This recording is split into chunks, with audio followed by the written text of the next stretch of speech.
Bienvenue sur Africa 24 dans cette nouvelle édition du Non-Stop Info. Voici les titres de l'actualité. J-2 avant les élections régionales au Cameroun. À l'approche de ce scrutin, les enjeux sont nombreux pour la population. Cette échéance électorale doit concrétiser le processus de décentralisation. Les Camerounais attendent également des futurs conseillers régionaux un contact plus direct avec les citoyens. 12e prolongation consécutive de l'état d'urgence sanitaire au Congo. À cet effet, le couvre-feu est passé de 23h à 20h les week-ends et les jours fériés. Une mesure qui suscite une vive inquiétude auprès des commerçants. Et enfin, une crise alimentaire qui fait rage au Burkina Faso. Selon l'ONU, environ 3,3 millions de personnes sont en situation d'insécurité alimentaire aiguë. Les détails à suivre dans ce journal. Mais tout d'abord, le président de la Commission de l'Union africaine, Moussa Faki Mahamat, était en visite en République démocratique du Congo. Le diplomate tchadien a été reçu ce jeudi 3 décembre à Kinshasa par le président de la République, Félix Tshisekedi. Une visite de travail centrée sur la future présidence de l'Union africaine. En 2021, l'organisation sera en effet présidée par l'actuel chef de l'État de la RDC, qui est actuellement le vice-président de l'instance. Les discussions se sont également portées sur la zone de libre-échange continentale africaine, un projet qui doit être lancé le 1er janvier 2021.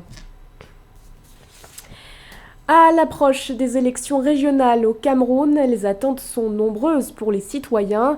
Les Camerounais espèrent en effet que ce scrutin électoral donnera réellement vie au processus de décentralisation. Parmi leurs requêtes, les habitants demandent à ce que les futurs conseillers régionaux soient au plus proche de la population. Les précisions de Mildred Yamou. À l'aube de l'activation des premiers conseils régionaux au Cameroun, les attentes sont nombreuses au sein de la population. La communauté anglophone en particulier espère que les premières élections régionales concrétisent réellement le processus de décentralisation du pays. Par ailleurs, elle appelle surtout les conseillers régionaux à aller au plus près de la population pour leur implication dans la résolution définitive de la crise séparatiste qui sévit dans les régions nord-ouest et sud-est du pays. Ces élections vont amener les élus du peuple à redescendre, à prendre contact direct avec le bas peuple, n'est-ce pas, et leur ramener à la Commission. Et ces élections vont permettre de comprendre réellement leurs problèmes pour amener la paix là-dedans. C'est de toucher, aller rencontrer le peuple. Parce qu'avant, nous avons des députés qui étaient un peu plus loin du peuple. Le conseiller est sur place et il est dans sa région. Donc ça voudrait dire qu'il est proche de son peuple. Ils vont à ce moment-là prendre contact avec eux, étaler leurs problèmes, parce que ça va permettre que les colères qui se cachent à travers les discours qui sont depuis très longtemps, disons 4 ans aujourd'hui, sensiblement 4 ans, ces colères-là vont être exprimées. De l'avis de la population éducative, la voix des jeunes doit compter. Ces jeunes souhaitent que les futurs conseils régionaux inscrivent dans leurs priorités la résolution des problèmes liés au chômage. Il y a trop de chômage. Vous voyez une petite fille avec beaucoup d'ambition sortant du collège, se disant que après j'aurai mon concours, après je vais faire une formation, mais bam, arrivée, elle est surprise. Elle se rend compte que ce n'est pas du tout ça. C'est compliqué, c'est dur pour un jeune de s'en sortir. En octobre 2019, les travaux du Grand Dialogue national ont débouché sur un statut spécial accordé aux régions du Nord-Ouest et du Sud-Ouest. Ce statut spécial qui accorde encore plus d'autonomie implique la mise en place d'une assemblée régionale et d'un conseil exécutif régional. Il autorise également ces deux régions à participer à l'élaboration des politiques publiques nationales et créer des missions régionales de développement. L'état d'urgence sanitaire de nouveau reconduit au Congo et ce pour la 12e fois consécutive. Une décision prise par les autorités qui ont constaté un relâchement au niveau du respect des gestes barrières. Cette mesure s'accompagne d'un couvre-feu fixé non plus à 23h mais à 20h les week-ends et les jours fériés. De quoi susciter, vous le verrez, l'inquiétude des commerçants. Reportage de notre correspondant d'Eva Panzou. Willy gère depuis quelque temps le personnel du maquis Black & White situé au plateau de 15 ans dans le 4e arrondissement de la capitale Brazzaville. Mais depuis la reconduction du couvre-feu à 20h le week-end et les jours fériés, il craint de mettre la clé à la porte. Je pense que les jours ordinaires comme les samedis, dimanches, c'est les jours où les gens veulent se détendre. après une longue semaine de travail, veulent passer du temps. Et c'est le jour où on fait notre chiffre d'affaires dans les restaurants, dans les bars. On nous prive des bonnes recettes qu'on fait toujours. Mais comme je vous ai dit, il nous reste seulement à mettre les clés sur les portes parce que je pense que d'ici, les fêtes vont bientôt commencer. Si ça continue, si ça persiste, je pense qu'aucun bar va ouvrir. Du côté de la Coordination nationale de la gestion de la pandémie de Covid-19, les nouvelles recommandations visent à garantir l'équilibre entre le maintien de l'activité économique et la préservation de la santé des Congolais. Par ailleurs, la croissance des activités économiques a affiché un taux positif de 2% entre septembre et octobre 2020. Toutefois, les conséquences économiques pourraient affecter l'État aussi. La conséquence directe est que ce sont donc ces gains petits qui vont payer le lourd tribut d'une telle décision parce que l'affluence est généralement le week-end, c'est-à-dire le samedi ou le dimanche et notamment les jours fériés.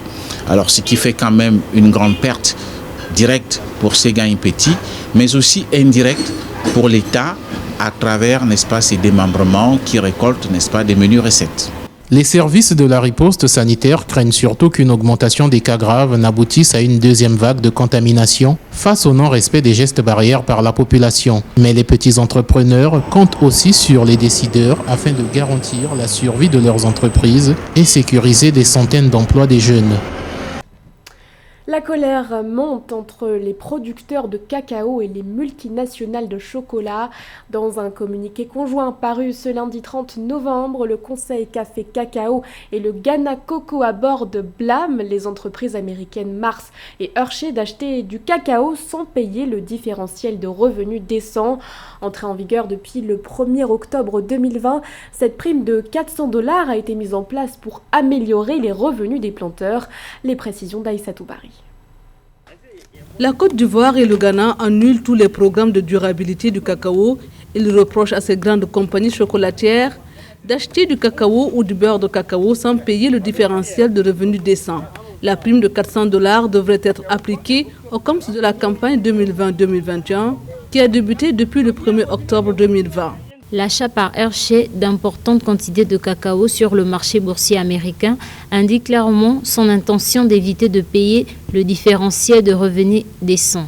Le CCC et le Cocoa Board n'ont pas en conséquence d'autre choix que de suspendre tous les programmes de certification de Hershey en Côte d'Ivoire et au Ghana. Au lieu de passer par les canaux habituels pour leur approvisionnement, Hershey et Mars se sont adressés aux entrepôts certifiés à terme. La compagnie a pris livraison de pas moins de 30 000 tonnes de fèves des entrepôts de la bourse de New York, ce qui leur a permis d'éviter de payer le différentiel de revenus décents imposé par le Ghana et la Côte d'Ivoire. S'il y a un premier opérateur qui déjà trouve des voies et moyens pour ne pas respecter le paiement de cette prime-là, c'est sûr que sans sanction, les autres pourront s'y prêter. Alors, la décision des autorités ivoiriennes et ghanéennes est simplement justifiée. Il peut y avoir un risque où certains opérateurs qui voudraient faire comme Mars ou RCI vont peut-être chercher à aller voir sur d'autres marchés. Mais après, la qualité du cacao de la Côte d'Ivoire et du Ghana fera que ces opérateurs-là seront par la suite obligés de revenir encore vers ces pays-là. Quoique ces pays ne disposent pas également de moyens d'entrepôt, mais on note aujourd'hui une croissance de plus en plus de la capacité de transformation des fèves de cacao. Donc, ce qui pourrait également réduire les pertes liées à un surplus de production à commercialiser. Le groupe Mars a, dans un communiqué, catégoriquement démenti ces allégations. Il affirme soutenir le DRD. Il œuvre également par ses programmes de certification à une nouvelle approche pour augmenter les revenus des planteurs de cacao. Rappelons que la Côte d'Ivoire et le Ghana représentent 62% de la production mondiale de cacao. La sentence est définitive pour la compagnie pétrolière Shell. La Cour suprême du Nigeria a rejeté le 27 novembre dernier la requête de la société demandant l'annulation de sa condamnation à verser $467 millions de dommages et intérêts en faveur de la communauté Jama et Boubou. La communauté avait été impactée par une marée noire en 1970. Victoria Seji.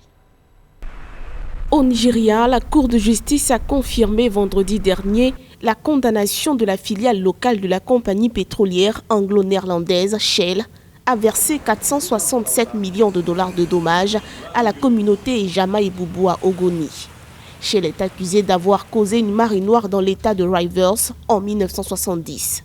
Sa demande d'une révision d'indemnité a finalement été rejetée. C'est une grande victoire de la société civile. Ces multinationaux qui viennent dans nos pays, qui exploitent nos ressources naturelles et qui ne prennent pas les précautions qu'il faut. Et c'est une victoire aussi de ces communautés-là qui aujourd'hui ont un gain de cause. Aujourd'hui qu'on évalue les dégâts à 467 millions de dollars. Bon, peut-être 467 millions de dollars pour compenser les populations, mais quel est le degré de perte de la biodiversité? Ça, on peut pas le rembourser.